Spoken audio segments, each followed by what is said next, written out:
बिस्मिल्लाहिर्रहमानिर्रहीम। अस्सलाम वालेकुम नाज़रीन, उम्मीद है आप खैर आफियत से होंगे। नाज़रीन, बेटा नेमत है तो अल्लाह ताला की बेटी रहमत है। और कुछ जुमले जो आप सोसाइटी में सुनते होंगे कि नस्ल आगे बढ़नी चाहिए, बेटा होगा तो, कोई नाम लेने वाला हो बेटा हो तो, और ख़ास तौर पे किसी के यहाँ आज बेटियाँ हो जाएं तो वहाँ पे उसके लिए जीना महाल हो जाता है। ख़ास तौर पे आम रूटीन में माशरे सोसाइटी में आप देखते होंगे कि इसकी वजह से तलाक़ें हो जाती हैं। बहुत आम रूटीन है। मैं आपको एक वाक़या सुनाता हूँ और आपकी आँखें खोलता हूँ। एक खातून जो सास होती है, उसके बेटा होता है, उसकी 2 बेटियाँ होती हैं। अब वो तीसरी दफ़ा के लिए अभी मेडिकल चेकअप चल रहा होता है तो वो डॉक्टर के पास पहुंचते हैं, बेटे को साथ लेके, साथ उनका ससुर भी होता है। पहुंचते हैं तो साथ बेटे को डॉक्टर साहब से पूछते हैं कि इस दफ़ा 2 बेटियाँ हो चुकी हैं, इस दफ़ा बेटा होना चाहिए, कोई ऐसी दवाई दें, कोई ऐसा इलाज करें। डॉक्टर साहब कहते हैं कि इसका कोई इलाज या कोई दवाई नहीं है। तो औरत कहती है चलिए कोई और डॉक्टर बता दे जिसके पास हम जाएँ और इलाज करवा दें। डॉक्टर साहब कहते हैं कोई ऐसा इलाज है ही नहीं, आप किसके पास जाएंगे, सबके पास यही हल है कि इसका कोई अल्लाह पाक ने जो एक तख्लीक किया है वो इंसान उसका मुतबादिल पैदा नहीं कर सकता। तो उधर से ससुर साहब की आवाज़ आती है कि हमारा कोई नस्ल को आगे तो बढ़ना चाहिए ना। तो इस पे डॉक्टर साहब कहते हैं जब एक जीन्स ट्रांसफ़र हो गए तो नस्ल तो आगे बढ़ रही है, आपकी बेटी के ज़रिए आपकी नस्ल बढ़ेगी आगे। तो इस पर उसके ससुर जो हैं वो कहते हैं डॉक्टर साहब से कि कोई नाम लेने वाला तो होना चाहिए। तो इस पे डॉक्टर साहब उन्हें कहते हैं कि आप मुझे एक बात बताइए, आपको अपने परदादा का नाम याद है, उस पर चूँ चरा करते उसे कोई लफ्ज़ नहीं आता।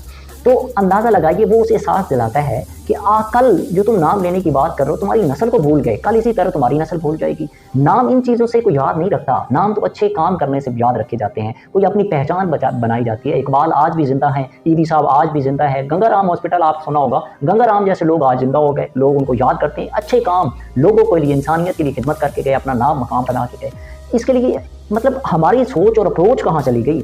मैं आज माशरे सोसाइटी में देखते हैं तलाक़ें आम हैं सिर्फ इस वजह से बेटियाँ पैदा हुई। और खुदा के बंदे, तुम्हारे आपस में जीन्स हैं जिनकी वजह से वो रिलेशन बना और जीन्स के बाद वो बेटी पैदा हुई, इसमें औरत का क्या किरदार है? ये तो अल्लाह ताला की हिकमत है, ये तो अल्लाह ताला की तरफ से क्रिएशन है। वो अल्लाह ताला तुम यानी कि कायनात का जो निज़ाम है, अल्लाह ताला का जो कुदरत पे एक निज़ाम है, उसको चैलेंज कर रहे हो, तुम अपनी मर्जी ठोसना चाह रहे हो। यानी कुदरत ने जो एक फैसला किया उसके खिलाफ जाना चाह रहे हो। चैलेंज करते हैं हम में से बहुत से लोग हैं, चैलेंज करते हैं, तलाक देते हैं उस औरत को और फिर आगे जाके दूसरी शादी करते हैं, फिर भी यही होता है। लेकिन याद जो शख्स ऐसा करता है ना, कुदरत के निज़ाम को चैलेंज करता है, याद रखिएगा उसका तो सीधा सीधा यही अल्लाह पाक ने कहा है कि उसका जहन्नम गड़ा है। लेकिन उसके साथ देखें कि वो कितनी बड़ी अजियत दे रहा है एक खास तौर पर एक औरत को, कि वो एक रीज़न, एक लॉजिक की वजह से, किस लॉजिक की वजह से जिसे कोई समझने से कासिर है, हर इंसान कासिर है कि अल्लाह पाक एक कायनात तख्लीक की, अल्लाह ताला इस निज़ाम को चला रहा है। आप सल्लल्लाहु अलैहि वसल्लम की ज़ात को ले लें, उनकी औलाद बेटे पैदा हुए, अपने पास अल्लाह ताला ने बुला लिया और उसके बाद बेटी के ज़रिए हज़रत फातिमा ज़हरा रज़ी अल्लाह अन्हा के ज़रिए उनका ख़ानदान चला।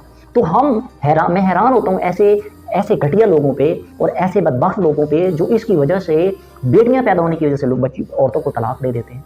और खुदारा कुछ थोड़ा सा हया कर लें और कुछ थोड़ा सा शर्म कर लें। मैं आए रोज़ ये चीज़ें देखता हूँ, डील करता हूँ ऐसी फैमिलीज़ को, मुझे हैरानगी होती है। बहुत ज़्यादा माशरे में, सोसाइटी में ये अलमिया बनता जा रहा है। तो खुदारा बेटा अगर नेमत है अल्लाह ताला की, तो बेटी जो है वो रहमत है अल्लाह ताला की तरफ से। अल्लाह ताला आपको जो भी दे रहा है नेमत की सूरत में या रहमत की सूरत में, उसे अपनी आगोश में लीजिए और अल्लाह ताला का शुक्र अदा कीजिए, अपना और अपने चाहने वालों